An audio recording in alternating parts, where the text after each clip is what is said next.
Good evening and welcome to Downing Street for today's coronavirus briefing. And I'm joined today by Professor Steve Powis, the Medical Director of NHS England, and by Dr. Susan Hopkins, the Chief Medical Advisor to Public Health England and NHS Test and Trace. And I want to bring you up to date with the latest data on the disease and on our vaccine plan in order to combat it. Today, 37,535 positive cases of coronavirus were recorded.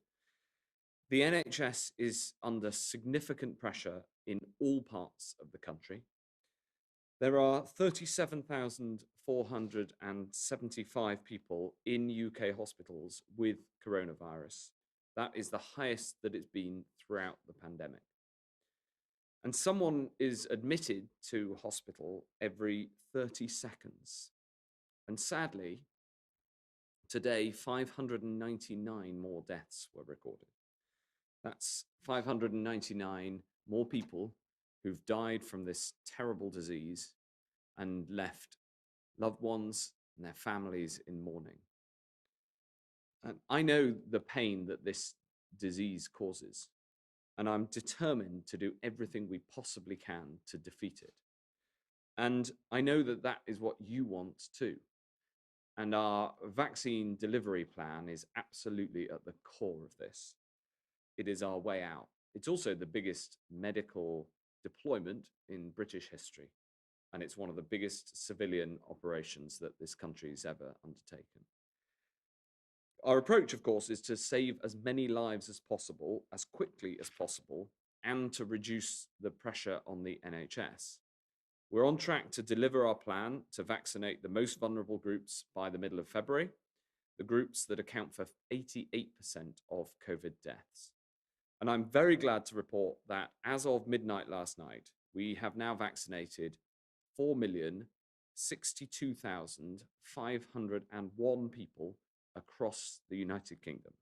And we're currently vaccinating more than double the rate per person per day than any other country in Europe.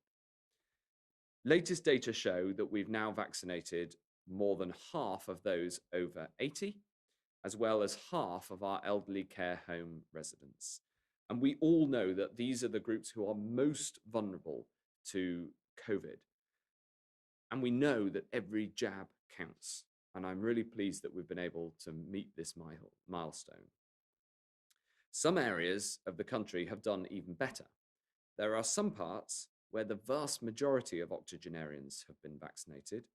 And there are some places, for instance, Slough, who have vaccinated all of their care home residents. And so I want to thank all those who've been doing this enormous task, and in particular, Slough and other places around the country who have reached the critical goal of making sure that everybody in a care home can be vaccinated. And this means that in those areas where the vast majority of people in the top 2 priority groups have been vaccinated, from today, we can start moving on to the over 70s and those under 70 who are clinically extremely vulnerable.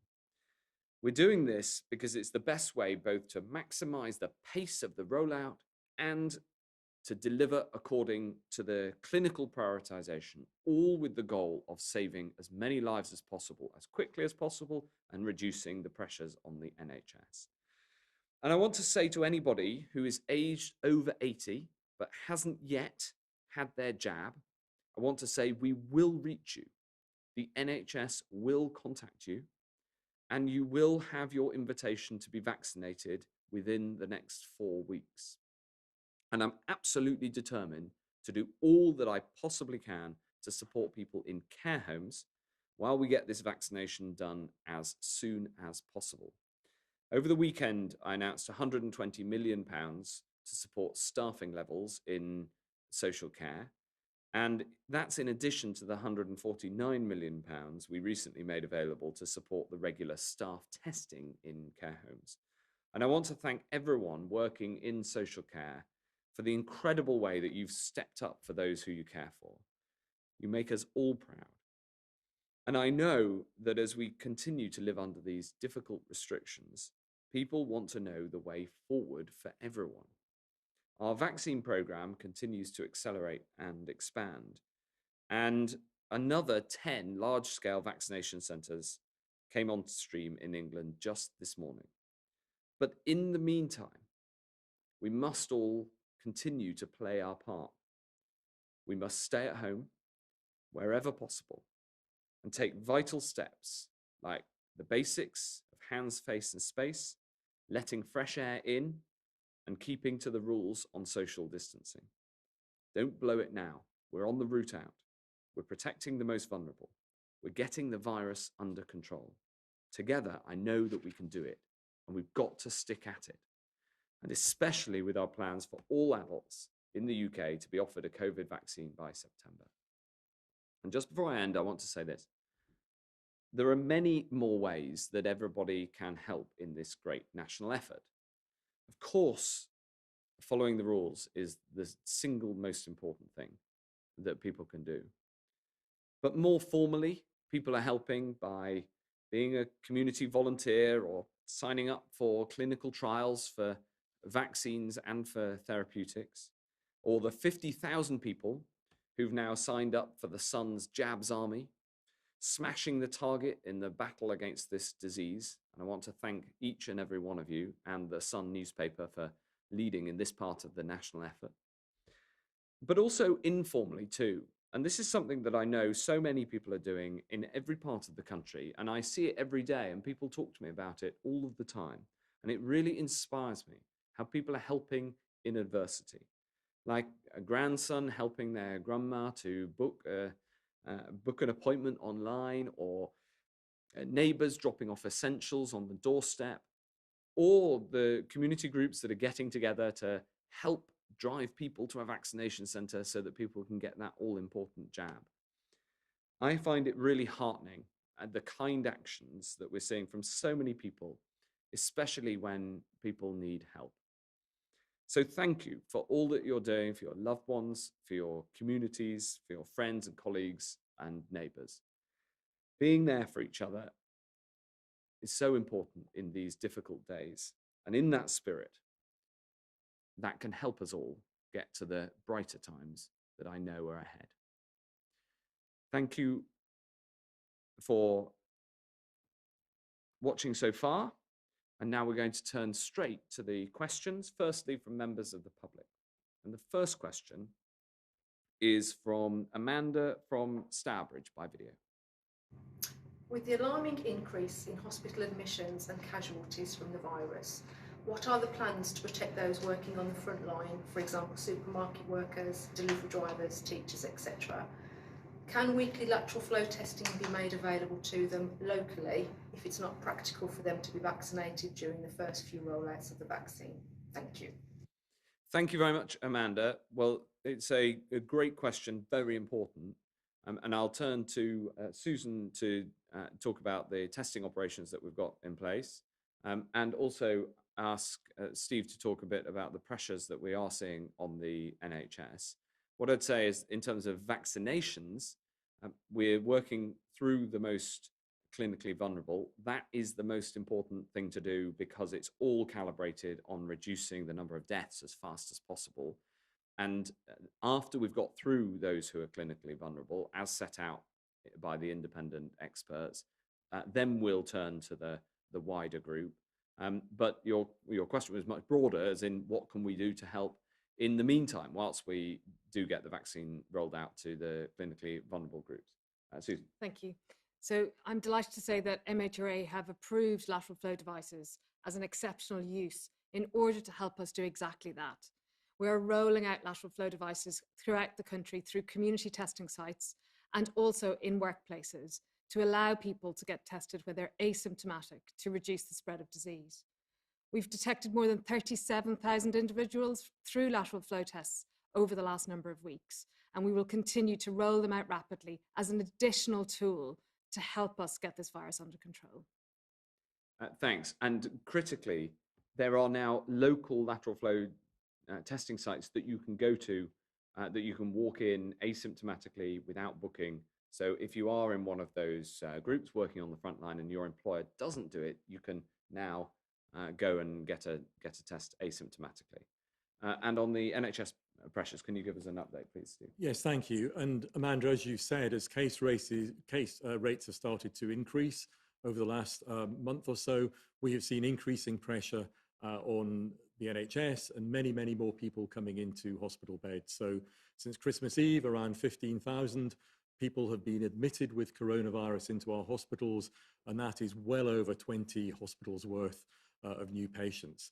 Our staff are managing magnificently. The good news is that the treatments are now better and fewer people are having to be treated in our intensive care units. But nevertheless, we are seeing extreme pressure, more than we've ever seen before, more than the first peak in both our general beds and also in our intensive care unit beds. So it is absolutely critical that we continue to stick to those social distancing rules that are in place, that we don't rely yet on vaccines coming to our rescue. It will be some time before the effects of the vaccination program are seen through into reducing pressure on hospitals. So we all have a role to play in reducing the risk of transmission and taking the pressure off our hospitals. And of course, the final thing I'd say is, on behalf of NHS workers, a huge thanks to our colleagues in education, the teachers who've been looking after the children of our NHS staff, the supermarkets who've assisted in our NHS staff, making sure that they can get their groceries and necessities for home. We really value that, but we will continue to do what we've always done and treat everybody who needs care. Thanks very much indeed. The next question is from Josh from Newcastle. And the question is, how much would it matter if there were a high surge of cases amongst young people, if vulnerable groups were protected by the vaccine? Well, thank you for this question. It is incredibly important, and it's one that we think hard about. The most difficult question that we don't yet have an answer to is how much the vaccine protects the most vulnerable groups, not just from catching COVID, but also from serious disease and the degree of transmission that you get from people who have caught COVID. But of course, it's not just the most vulnerable, those in the top four priority groups, who do consist of the vast majority of deaths, 88% of deaths. But for hospitalizations, younger people are more likely than that to end up in hospital. And so it is a very careful calibration that we have to work on to get the answer to your question. And scientifically, the information isn't there yet. The next question is from Hugh Pym from the BBC. Thank you very much, Secretary of State. There are regional variations in the vaccine, according to some reports, although the overall numbers are encouraging. What do you say to local teams who say they can't get a hold of enough doses? Well, you're right that there are parts of the country that have made very significant progress and gone a bit faster than the average. And I thank them and congratulate them, places like Slough that I mentioned in my comments. What we're doing now is making sure that whilst they, of course, will be able to move on to the next group, we're prioritizing the supply of the vaccine into those parts of the country that need to complete the over 80s. But we don't want to stop the areas that have effectively done that job already. We want them to carry on, but the priority for the vaccine is according to the JCVI prioritization list. So as I said in my remarks, if you're over 80, wherever you are in the country, you will be invited by the NHS over the next 4 weeks, and hopefully sooner rather than later. In fact, when I was on my way to the press conference here, I got an email from a friend and constituent saying that he'd just got his email this morning, and he got his letter this morning, and he got his vaccination done today. So it is happening every day, more and more people over 80 being vaccinated. And the critical thing is to make sure that everybody can get it, that we're putting more supply into the areas that have got more to do. final thing I'd say on this point is that supply is the rate limiting factor. The NHS have brilliantly been able to deliver the amount of supply that that we have and that we have available, ready to go out, and that's the work that they've been doing. Next question is from Romilly Weeks at ITV. Health Secretary, there will obviously be huge relief that the vaccine programme is going ahead at pace.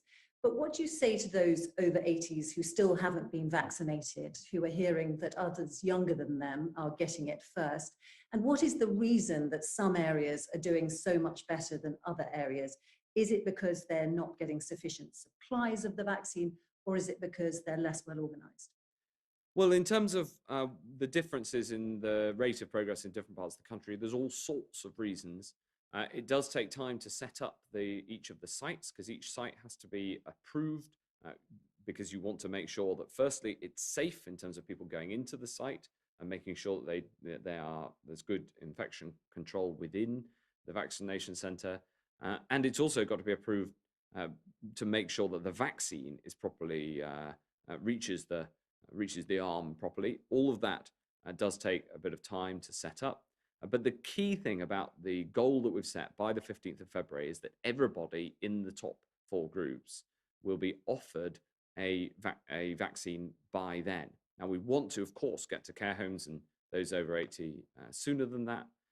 But that is that means that everybody in all of these groups can be assured that they'll be offered by the NHS that jab by the 15th of February, and we're on track to meet that target.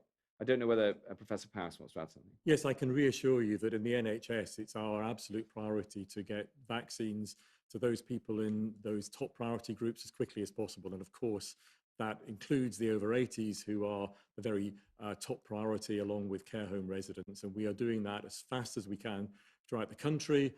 Also, of course, at the same time, focusing on care home staff who look after residents and healthcare workers. And of course, this week, starting to move on to the over 70s. And so to do that, we are expanding the vaccine program literally every week. Today, as you've heard, we opened 10 new large-scale vaccine centres. I had the privilege of being in Wembley this morning, just next to Wembley Stadium, to see the preparations that were being made by staff to open that centre this morning. And I can tell you from first-hand experience that they were incredibly enthusiastic and absolutely raring to go to get those jabs into those priority groups as quickly as is possible. Thanks very much, Romilly. Next question is Ashish Joshi from Sky. Ashish. Thank you very much. Health Secretary, you said recently it's up to us to have a debate as a nation about where we go next with the vaccine rollouts, identifying priority groups.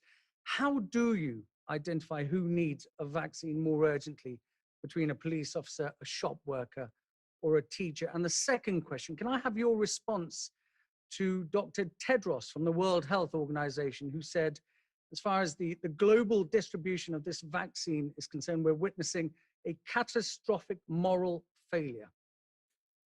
Thank you. So I'll ask Susan Hopkins to come in on the first part of that question. But it is essentially the clinical advice is to go through the top 4 groups and then through groups 5 to 9, which takes you to the over 50s. And then after that, it is essentially about protecting people as well as possible, according to essentially a judgment about who we think who should come next. That's why I think we should have a debate about it, because 99% of the deaths occur in the top 9 groups. I mentioned in my opening comments, 88% are covered in the top 4, 99% in the top 9. So after that, it really is about protecting against transmission and making sure that we can get life back to normal as much as possible. Susan. Yeah, absolutely. So just to reiterate, those discussions happen with the Joint Committee for Vaccination and Immunisations. And we look at a range of figures there. So deaths, clearly, hospitalisations next, and then transmission. And I think one of the important points is that we're learning how well, and will continue to learn how well this vaccine will protect against transmission. And that knowledge will help inform the next decision-making process. Because clearly then you may target groups that are transmitting more than others or are out there and working. If it isn't working for transmission, then I think we need to continue to target the groups at the highest risk of hospitalisation. And those are the older age groups. Thank you. And then on the second part of your question, I was in communication with Dr. Tedros over the weekend, and the UK is the world's biggest supporter, financial supporter of the global program to ensure access to vaccines in all countries in the world through organizations like CEPI and COVAX. So not only have we developed in partnership with our scientists at Oxford and AstraZeneca, we've developed what is currently the most cost-effective vaccine that is available, the Oxford AstraZeneca vaccine.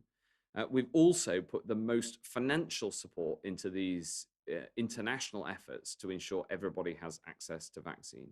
So I absolutely agree with Dr. Tedros on the importance of a global rollout. And we in the UK can be proud of what we are doing to support that happening financially.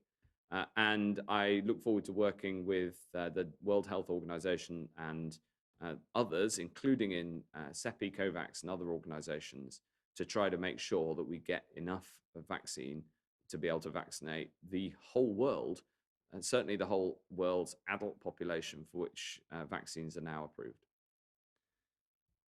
And the next question is from Hugo G from the Eye. Hugo.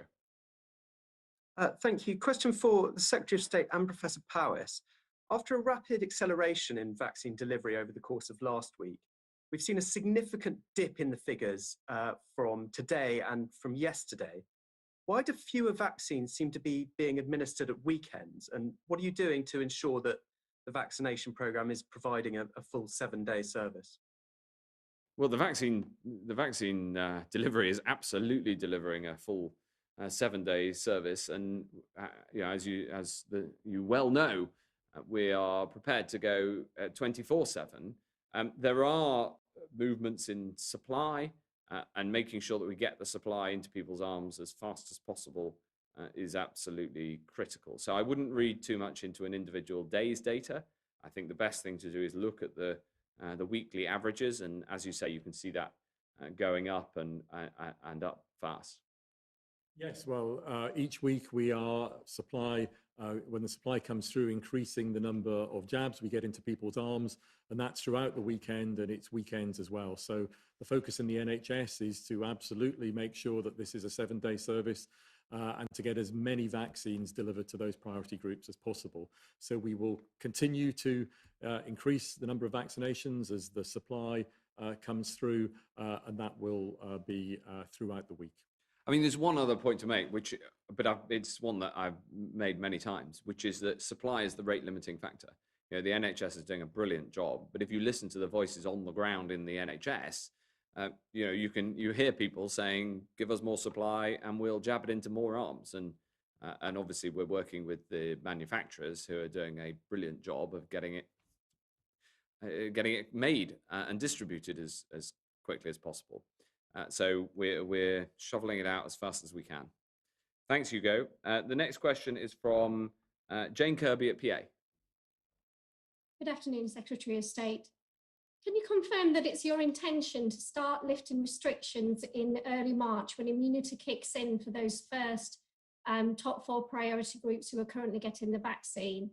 And given that reopening schools is a national priority, is it your intention to reopen them fully around the same time? And how do you plan to alleviate the fears of teachers and parents who may be worried about transmission?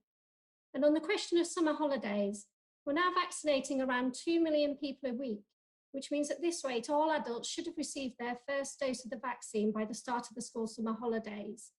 Can families now feel confident in booking a break for around then? Well, on the summer holidays, I'm going to Cornwall. I've said before, I think we're going to have a great British summer, but we've got a lot of work to do between now and then. And what we can do is see the line of sight to vaccinating everybody by September, and anything before that would be a bonus. As the Foreign Secretary said yesterday, we're driving this as fast as we possibly can. On the lifting of restrictions, I might ask Susan to comment on this as well, but we've got to watch the data. And the Prime Minister, when he brought in the national lockdown, set out 4 considerations. We've got to see the number of deaths coming down, and sadly, we haven't seen that yet. We need to clearly see the pressure on the NHS reducing, and as you've just heard from Professor Powis, we are not seeing that yet. And then there's 2 other considerations, which is we must see the vaccination program working, and the rollout is going really well. So that is clearly on track, but we've still got a massive effort, and we need to see the efficacy of the vaccine working in practice, saving lives, which we know that it will from the clinical trials, but I want to see that in actually happening on the ground. And then the 4th consideration is that there isn't some other new variant, in the same way that in December we discovered the new variant that caused so many difficulties and meant that the old 3-tiered system ceased to work. We monitor all the time for new variants, and as you know, we've taken very significant and rapid action to protect Britain from new variants that are spotted overseas. So those are the considerations, and we monitor them all of the time. Yeah, absolutely. We monitor the data on a daily basis and review it with looking at when and what we think might be able to happen next. On the point in schools, we've always said schools should be the last to close and first to open. But I think giving a more defined date than that is very difficult until we see what happens over the next few weeks. Thanks very much indeed. And the final question is from Gareth Iacobucci at the BMJ. Thank you very much, Health Secretary. Doctors, our readership, are fearful that they may be forced into some unimaginable decisions over which patients to treat because intensive care units are so full. Will the government introduce emergency legislation to protect those staff who are concerned that they may face legal action? They're worried that they might be sued for unlawful killing. These staff are working in challenging working conditions which are beyond their control. Can you say anything on that? Well, thank you very much, Gareth. And I know that this is a very serious concern. And I obviously saw the letter that was written to me on this subject. And I'm very glad to say that we are not in a position where doctors have to make those sorts of choices. And I very much hope that we don't get in that situation and that everybody can get the treatment that they deserve. And so the clear advice that I have is that it is not necessary at this point to change the law on this matter. And obviously, having answered the question directly, I also want to add how much I admire and understand the strain on doctors who are having to work in incredibly difficult circumstances, and how grateful I am to them because those judgments weigh heavily. So, of course, I keep this under review and I take very seriously questions of this nature, but I am reassured that we do not have to change the law on this point. But obviously, I keep talking to the Chief Medical Officer and Professor Powis about subjects like this. Professor Powis. Yes, well, as I said earlier, clearly the NHS is under huge amounts of pressure at the moment, and doctors and other clinicians are doing a magnificent job in coping with the number of patients with COVID that we are seeing. And I know they are providing the very best care. We have been planning for a potential wave such as this since the first wave last spring. So we were able to open more intensive care beds because we planned for that over the summer and the early autumn. And the priority all along has been to ensure that we can flex our capacity, we can open that extra capacity so that doctors and other clinicians can do what they always do, which is to make decisions which are in the best interests of the patients that they are treating in front of them. And that is what we will continue to do by increased capacity and if necessary, by mutual aid between hospitals. And one of the great things about a national health service is that our hospitals and other healthcare settings can work together as one. And if one hospital is under pressure, then another hospital close by, and very occasionally, hospitals at a distance can provide that assistance. So it's always possible to provide the care that patients require. Thanks very much. I'll just end by saying this, that, you know, very serious question from the BMJ about the very difficult situation that doctors would find themselves in were the NHS to be overwhelmed. That is not the situation now. And the data show that we are getting this under control, but that requires you to act by staying at home unless you have one of the reasons set out very clearly as to why you can leave, whether it's for exercise or if you can't work from home, or one of the other limited number of restrictions. And also how important it is to follow the basics of hands, face, and space, and the social distancing that is critical to stopping this virus pass from one person to another.